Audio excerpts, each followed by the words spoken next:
Hello दोस्तों, स्वागत है आपका हमारे चैनल में। एक बार फिर से आपके लिए मैं लाया हूँ टेक्निकल कम्युनिकेशन के कुछ इम्पोर्टेंट टॉपिक और इम्पोर्टेंट क्वेश्चन यूनिट 1 से यूनिट 5 तक।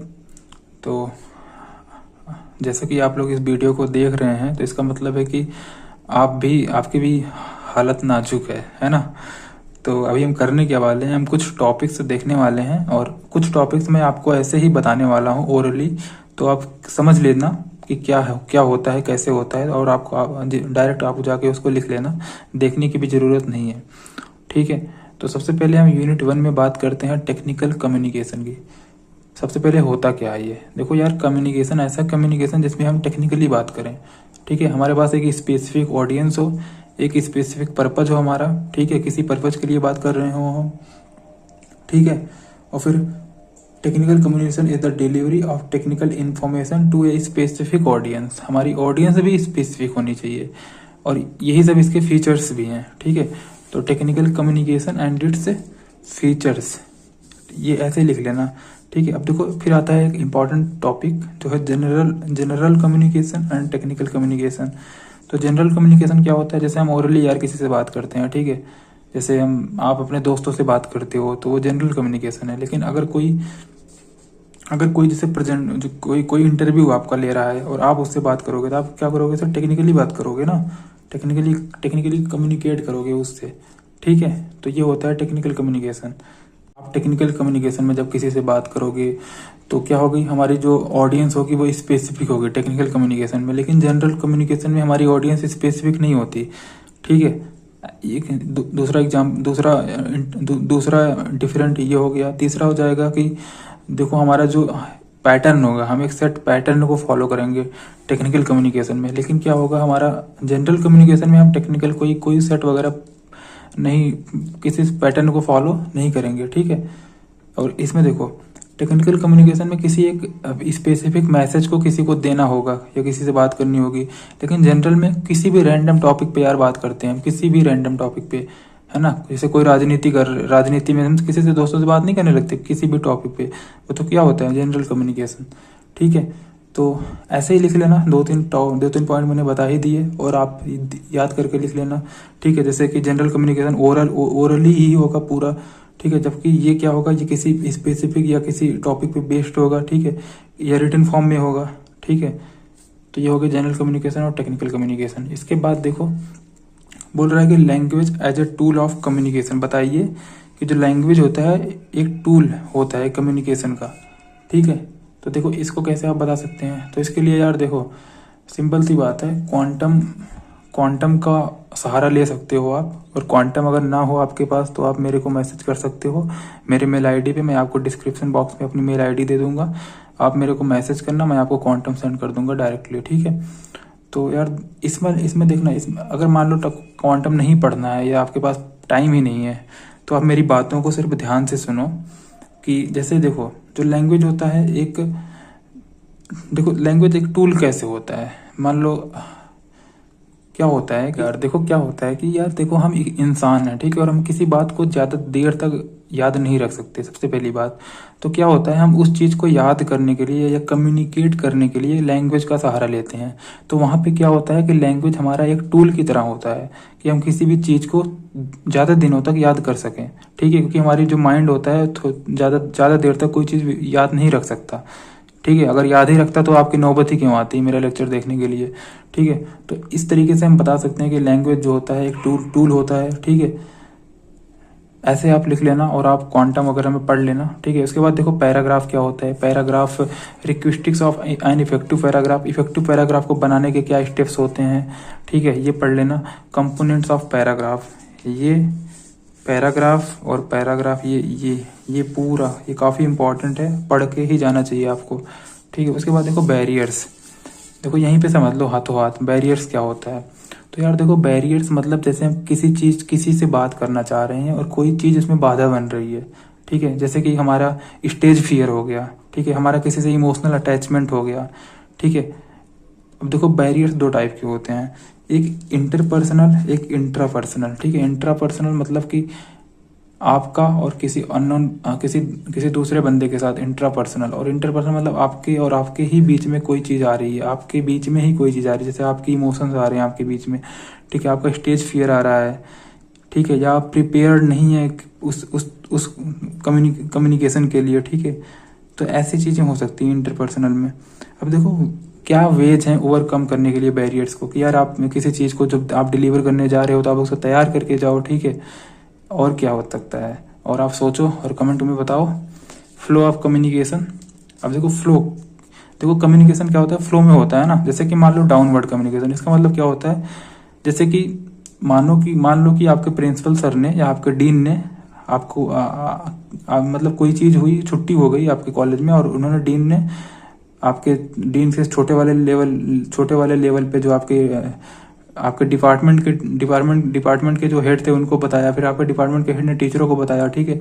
टीचर्स ने आपके सर्वेंट को बताया, और सर्वेंट ने क्या किया कि जो हमारे कार्यकर्ता थे, जो निचले लेवल के स्तर के कार्यकर्ता थे हमारे कॉलेज के, उन्होंने क्या किया, उन्होंने एक प्रिंट आउट लिया उस हॉलीडे का, और उसने उसको आपके क्लास के बाहर प्रिंट कर दिया। तो अब क्या हो गया कि ये डाउनवर्ड चल रहा है, मतलब ऊपरी लेवल से निचले लेवल पर कम्युनिकेशन आ रहा है धीरे धीरे, तो इसको बोलते हैं डाउनवर्ड। देखो ऐसे ही एक होता है अपवर्ड। देखो अपवर्ड क्या होता है, अपवर्ड में हम नीचे से ऊपर जाते हैं, ठीक है। जैसे कि मैं अपने कॉलेज में गया, मुझे मान लो किसी से कोई काम है, तो सबसे पहले मैं अपॉइंटमेंट लूंगा, फिर डीन साहब से मिलूंगा। तो यार ये क्या हो गया, मैं निचले स्तर से ऊपरी स्तर पे जा रहा हूँ, कम्युनिकेट करने की कोशिश कर रहा हूँ, तो ये हो गया अपवर्ड कम्युनिकेशन, ठीक है। एक लेटरल होता है और एक हॉरिजॉन्टल होता है। लेटरल मतलब किस हॉरिजॉन्टल मतलब यार देखो हम कलीग से जो बात करते हैं, ठीक है, ये हो गया हॉरिजॉन्टल। लेटरल मतलब कहीं से कोई भी बात कर ले, तो सबसे जो अच्छा साधन है बातचीत करने का या किसी कॉम्प्लिकेटेड चीज़ों को हटाने का, ये होता है लेटरल कम्युनिकेशन का यूज करते हैं हम वहाँ पे, ठीक है। ये तो हो गया हमारा यूनिट फर्स्ट। अब देखते हैं यूनिट 2। अब देखो यूनिट 2 में क्या इंपॉर्टेंट है। देखो सबसे पहले देख लेना टेक्निकल रिपोर्ट है। रिपोर्ट क्या होता है, टेक्निकल रिपोर्ट क्या होता है, थेसिस क्या होता है, थेसिस राइटिंग कैसे लिखते हैं, ठीक है। प्रोजेक्ट और project writing, 7 Cs of communication, ठीक है, ये पढ़ के जाना। रिज्यूमे और टाइप्स ऑफ रिज्यूमे। देखो कभी कभी पूछ लेता है कि आप अपना रिज्यूमे लिखो, right a resume for a company, मतलब आप किसी कंपनी में इंटरव्यू देने जा रहे हैं, वो आपको रिज्यूमे मांग रहे हैं, तो आप कैसे कैसे रिज्यूमे लिखोगे। तो यार ये काफ़ी इंपॉर्टेंट क्वेश्चन है, ये पूछ सकता है। इंपॉर्टेंट तो सारे हैं पर ये ज़्यादा ही इंपॉर्टेंट है, ठीक है। और ये वाला इसका पार्ट, ठीक है, ये रिज्यूमे लिखने के लिए बोल सकता है। तो स्ट्रक्चर इसका देख लेना कैसे कैसे रिज्यूमे लिखते हैं। उसके बाद types and structure of a proposal, ठीक है। प्रपोजल भी होता है ना, तो प्रपोजल भी लिखना सीख लेना। और शॉर्ट प्रपोजल और लॉन्ग प्रपोजल में डिफरेंट देख लेना, ठीक है। वीडियो ज़्यादा लंबी नहीं कर रहा हूँ, ठीक है। तो आप लोग थोड़ा ध्यान से देख लेना यार, और पेपर देने के बाद मेरे को कमेंट करना कि भैया पेपर अच्छा गया, ओके। और पेपर अच्छा जाएगा ही आपका, क्योंकि मैं तो पास करवा ही दूंगा, मेरा वीडियो देख के पास हो जाओगे आप। उसके बाद देखो प्रेजेंटेशन, किसी चीज़ को प्रेजेंट करना। यार प्रेजेंटेशन दिया नहीं है क्या क्लास में? प्रेजेंटेशन देखो, प्रेजेंटेशन के मोड्स क्या हो सकते हैं, कितने प्रकार से प्रेजेंटेशन दे सकते हो। पीडीएफ बना के दे सकते हो, या ऐसे ओरली दे सकते हो, ठीक है, या तैयार करके जाके दे सकते हो, ठीक है। तो ये सब प्रेजेंटेशन के मोड्स हो गए। आजकल तो ऑनलाइन प्रेजेंटेशन भी हो रहा है ना। ऑनलाइन क्लासेस चली तुम्हारी, और अभी हम लायक नहीं है कि हम एग्ज़ाम दे पाएँ। हमारी हालत एकदम बद से बदतर हो चुकी है, तो क्या करेंगे, किटियों को कुछ कह नहीं सकते, तो पढ़ाई कर लेते हैं। एक दिन बहुत होता है टेक्निकल कम्युनिकेशन जैसे सब्जेक्ट के लिए। आपको ज़्यादा कुछ पढ़ना नहीं है, जो पढ़ना है ढंग से पढ़ना है, ठीक है। और स्टेप वाइज स्टेप लिखना है। नंबर आपको स्टेप लिखोगे तभी मिलेगा। और हेडिंग अच्छे से डालना, और आंसर नंबर या क्वेश्चन नंबर अच्छे से लिखना, ठीक है। और स्टार्ट वहीं से करना जो क्वेश्चन आपको अच्छे तरीके से आता है, जिससे टीचर जो है खुश हो जाए। जैसे ही आपके पेपर को या आपके क्वेश्चन आंसर कॉपी को जैसे ही वो देखे, पहला पेज जैसे ही पलटे, तो उसको खुशी महसूस हो देख के कि यार भाई साहब ने या बच्चे ने बहुत अच्छा लिखा है। तो उससे क्या होगा कि वो आपको अच्छे खासे नंबर दे देगा, ठीक है। आपको सिर्फ आपका काम क्या है, आपको टीचर को खुश करना है, ठीक है। अब यार वो इनडायरेक्टली वे में मत ले जाना मेरी बात को, आपको टीचर को खुश करना है अपनी कॉपीज के थ्रू, ठीक है। अब देखो यूनिट 3 में presentation, classroom presentation, public speaking जानते हो ना, आपके कॉलेज में तो चलता होगा यार पब्लिक स्पीकिंग, या ये आप टेडेक्स देखते होगे, टेडेक्स पे मोटिवेशनल वीडियोस देखते ही होगे, वो भी पब्लिक स्पीकिंग ही है। अब देखो modes of delivery speech, speech को डिलीवर कैसे करते हैं हम, क्या क्या मोड्स होते हैं, किस किस के थ्रू दे सकते हैं हम स्पीच। मोड्स ऑफ प्रेजेंटेशन, ये भी यही बात है, प्रेजेंटेशन के मोड्स हो गए, ठीक है। अब देखो स्टेज फियर क्या होता है, किसी चीज़ को डरना यार, जैसे हमें बहुत होता है, इसलिए तो हमारा प्लेसमेंट नहीं होता।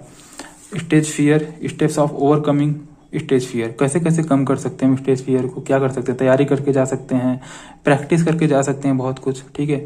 उसको एक प्रॉपर तरीके से उसको स्ट्रक्चर वाइज में लिख के तब हम प्रेजेंटेशन दे सकते हैं, ठीक है। अब इसी में से आप लोग एक हेडिंग चूज कर लेना और हेडिंग डाल के लिखना चीज़ों को। अब देखो क्यूज क्या होता है, इंटरजेक्शन क्या होता है और ह्यूमर क्या होता है, ये सब यूज होते हैं इफेक्टिव प्रेजेंटेशन में, तो ये देख लेना। यूनिट 3 में क्वांटम में मिल जाएगी आपको आराम से, ज़्यादा भटकने की ज़रूरत नहीं है, ठीक है ना। इसके बाद चलते हैं हम यूनिट 4 पे। अब देखो ओके, तो देखो यूनिट 4। अब यूनिट 4 में यार सबसे पहले इंटरव्यू स्किल्स, ठीक है। इंटरव्यू स्किल्स मतलब कि आप इंटरव्यू देने जा रहे हो तो आपका पोस्टर सही होना चाहिए, ठीक है। आप वेल प्रिपेयर्ड होने चाहिए, आपका ड्रेसअप अच्छा होना चाहिए, ड्रेसअप सेंस अच्छा होना चाहिए। आपको कोई क्वेश्चन पूछ रहा है तो आप उसको मतलब गलत सही आंसर नहीं दे रहे हो, डायरेक्टली नो बोल दो, नहीं आ रहा है तो अच्छे से जवाब दो, ठीक है। तो इंटरव्यू स्किल्स में ये सब चीज़ें आ जाएंगी, आप अच्छे से बना के भी लिख सकते हो, कोई दिक्कत नहीं है, लेकिन जो लिखना ढंग से लिखना और हेडिंग डाल के लिखना। अब देखो how they are important in our life. अब लाइफ में भी इंटरव्यू स्किल्स बहुत ज़रूरी हो जाती हैं ना, हमारी कम्युनिकेशन पे बहुत इफेक्ट करती हैं ये चीज़ें। हम किसी से बात कैसे करते हैं, खड़े कैसे होते हैं, तो इसलिए चीज़ें बहुत ज़रूरी हो जाती है लाइफ के लिए। तो कैसे लाइफ के लिए ज़रूरी है ये भी आपको बता देना है वहाँ पे। क्रिटिकल थिंकिंग पढ़ लेना, न्यूएंसेस पढ़ लेना, ये सब ज़्यादा मतलब देख लेना यार, ठीक है। इफेक्टिव बिजनेस, क्योंकि देखो क्या होता है कि जो क्वेश्चन अभी तक आए हैं आपके पेपरों में, वो क्या होता है कि यूनिट 1 और 2 से अधिकतर क्वेश्चन पूछे जाते हैं। यूनिट 4 और 5 का बहुत ही कम रोल होता है पर बहुत ही कम होता है, ठीक है। तो आप अगर इसे नेग्लिजिबल मतलब थोड़ा सा भी ध्यान देके जाओगे तो अच्छा खासा कर सकते हो। अब इसमें सबसे अच्छी चीज़ की ये वाला टॉपिक अगर आप देख सकते हो तो effective business communication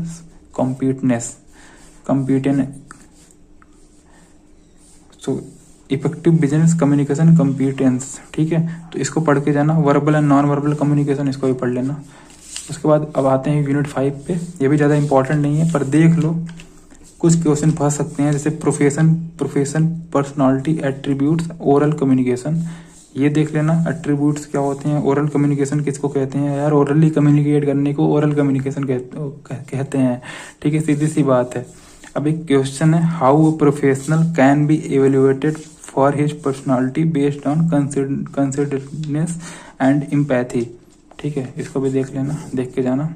all the best, subscribe कर दो यार चैनल को, ठीक है। इसके बाद अपना सर्वे पढ़ा दूंगा मैं, और फिर फ्लूइड मैकेनिक्स के इंपॉर्टेंट क्वेश्चन बता दूंगा आपको, शायद आपको हेल्प कर जाएं चीज़ें। तो thank you so much for watching my video, thank you